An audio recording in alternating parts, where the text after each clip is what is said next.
नमस्कार, स्वागत है आपका हमारे खास शो में, जहां पर बात हम करेंगे यहाँ पर सोने की, क्योंकि फर्स्ट क्वार्टर में सोने ने यहाँ पर ऑल टाइम हाईज तो बनाए, लेकिन उसके बावजूद भी हमने देखा कि मांग यहाँ पर अंतर्राष्ट्रीय बाजारों में और भारतीय बाजारों में सिर्फ बढ़ती हुई नजर आई है।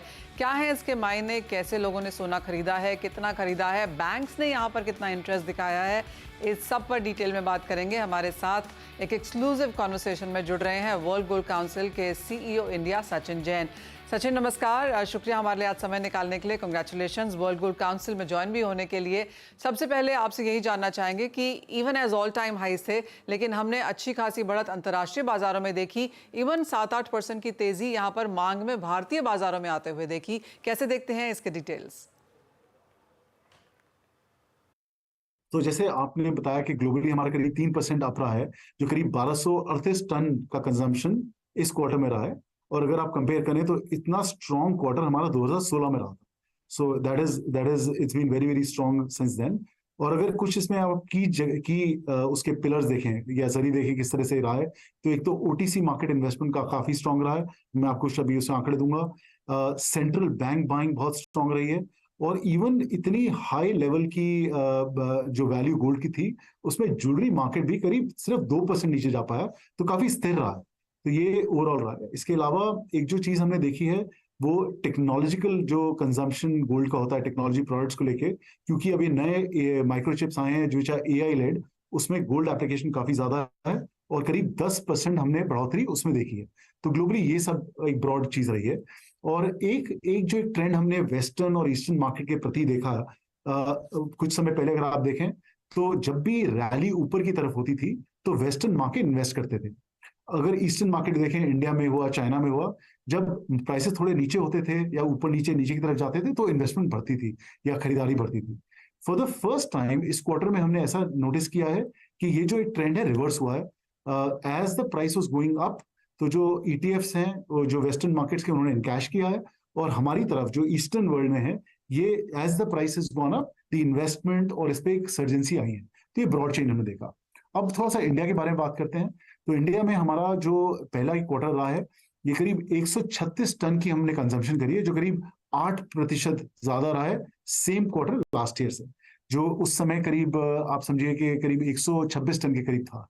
लेकिन क्योंकि वैल्यू ऑफ गोल्ड काफी डिफरेंट है दोनों सालों में, तो जो ये ग्रोथ हमने देखी है वो इसके जो नेट हमारा जो वैल्यू निकली है गोल्ड की, वो करीब 75,470 करोड़ का बिजनेस हमने पहले क्वार्टर में देखा इंडिया में in the first quarter, which compare to the last year has been about 20 to 21% up.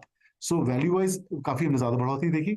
Jewellery में करीब even with the prices going up, और आपको शायद याद हो कि फरवरी में प्राइस एक डिप आया था, तो एक नेट जो क्वार्टर में हमने देखा करीब 4% बढ़ोतरी हमने इसमें देखी, जिसमें करीब 95.5 टन की कंजम्पशन ज्वेलरी में रही। लेकिन वैल्यू वाइज ये करीब 16% अप थी। क्योंकि इसमें अगर आप देखें तो 52,750 करोड़ का बिजनेस ज्वेलरी में हुआ है। और ये जो मैं वैल्यू बोल रहा हूँ, ये बिल्कुल वैल्यू ऑफ गोल्ड बोल रहा हूँ, without taxes, without custom duties. The value of gold is what I am talking. Absolutely, जैसे आपने कहा सचिन, बहुत बेहतरीन नंबर्स देखने को मिले हैं, लेकिन एक नंबर जो एब्सोल्युटली स्टैंड आउट करता है वो है इन्वेस्टमेंट डिमांड का।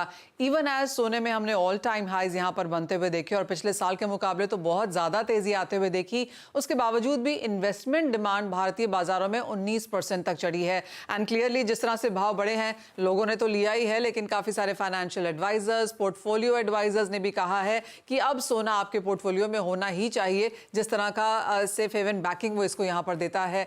19% के आंकड़े को आपने कैसे एनालाइज किया?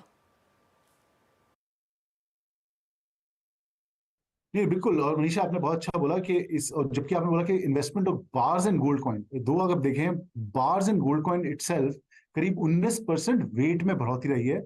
और अगर आप वैल्यू वाइज देखें तो करीब 22,750 करोड़ का इसमें इन्वेस्टमेंट आया है, जो वैल्यू वाइज करीब 32% ज्यादा रहा है पिछले क्वार्टर से।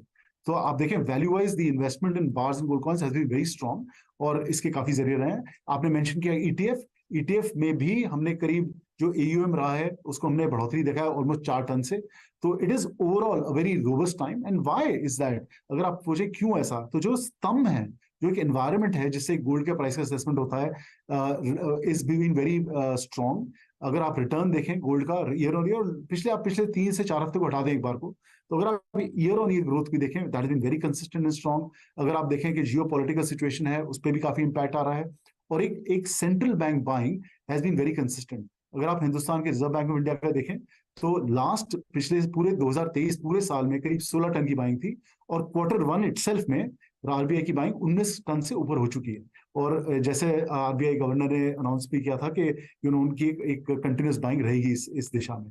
सो द इन्वायरमेंट जो एक प्रतिशील हम निकल रही है, वो कि बड़ा एक फर्टाइल इन्वायरमेंट ऑन गोल्ड है, और हमारा सोचना है कि गोल्ड एक तरह से एक नया गोल्ड होगा from this time on, where जिसमें एक कॉन्फिडेंस, एक ट्रांसपेरेंसी, और अगर आप देखें इवन ज्वेलरी सेक्टर में जो एक चेंजेस हमने एज ए इंडस्ट्री पिछले कुछ सालों में करे, जैसे एक यूएचआईडी आई है, तो हर ज्वेलरी पीस पे आपको एक कॉन्फिडेंस मिलता है प्योरिटी का, वो चीजें अब उसका एक दृष्टि उसकी एक निकल के आ रही है कि उसका इम्पैक्ट क्या है। एक कंज्यूमर नॉट के सिर्फ जो बड़े ज्वेलर्स हैं जो ऑलरेडी काफी ट्रांसपेरेंटली अपना सामान देते हैं, but even small jeweller, tier 3 market, tier 4 markets में एक कॉन्फिडेंस के साथ कंज्यूमर आज खरीद पाता है। वो तो बात है ही, और वो हमने नंबर्स में आता हुआ देखा भी है। जैसे आपने कहा, एक क्रेडिबिलिटी और एक ट्रांसपेरेंसी काफ़ी स्ट्रॉन्ग इस मार्केट में होती हुई नजर आई है। सचिन, साथ ही एक और इम्पॉर्टेंट ट्रेंड जो इस आपकी रिपोर्ट से निकल के आया है, वो है रिसाइकल गोल्ड का।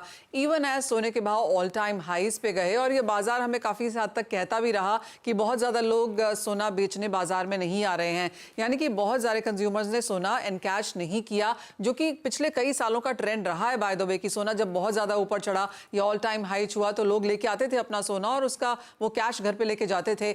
इस बार का ट्रेंड बेसिकली यहाँ पर हमने वो देखा है कि लोगों ने अपग्रेड किया, पुराना सोना लेकर आए, नए सोना लेके गए। तो जो रीसाइक गोल्ड का 10% का नंबर है, वो बाय इन इटसेल्फ बहुत ज्यादा बड़ा नहीं है। नहीं, मगर आप देखिए मनीषा, इसमें अगर आप देखिए रिसाइकलिंग में एक बड़ा अच्छा एक हम लोगों ने एक चीज नोटिस करी है। अगर आप हिस्टोरिकली देखें, जब गोल्ड प्राइस बढ़ता था, तो एज ए ज्वेलर आपको एक अपनी लिक्विडिटी बढ़ा के रखनी पड़ती थी, क्योंकि कंज्यूमर कई सारे आके इन कैश करते थे। इस बार जो हमने नोटिस करी चीज, वाकई आपने जैसे बोला 10% in volume and value wise much higher recycling is happened. लेकिन अगर उसमें हम एक ट्रेंड देखें, तो कंज्यूमर ने आके गोल्ड से गोल्ड ही खरीदा है, गोल्ड से इनकैशिंग नहीं करी है।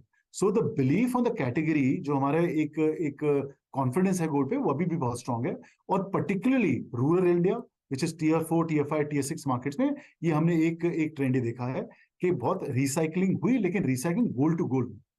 ओके सचिन, फाइनली आप कहेंगे इंडियन मार्केट्स में एक मैच्योरिटी देखने को मिली है जहां तक गोल्ड एज अ मार्केट की बात आती है। आपने हॉलमार्किंग की यहाँ पर बात करी, आपने डिजिटल गोल्ड की बात भी करी, काफ़ी सारे नए इनोवेशंस हैं यहाँ पर। हमने पॉलिसी चेंजेस काफ़ी पॉजिटिव साइड आते हुए देखे हैं।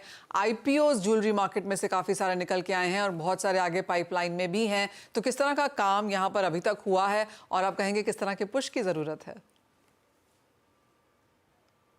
मनीषा, एक विलिंगनेस मैं पहली बार जो देख रहा हूँ फ्रॉम अ गवर्नमेंट और रेगुलेटर परस्पेक्टिव, और विलिंगनेस फ्रॉम द इंडस्ट्री, जो हम एक प्रकार से अपने को चेंज करने को रेडी हैं, जिससे कि एक कस्टमर को कॉन्फिडेंस दिया जाए, एक ट्रांसपेरेंटली हमारा प्रोडक्ट दिया जाए।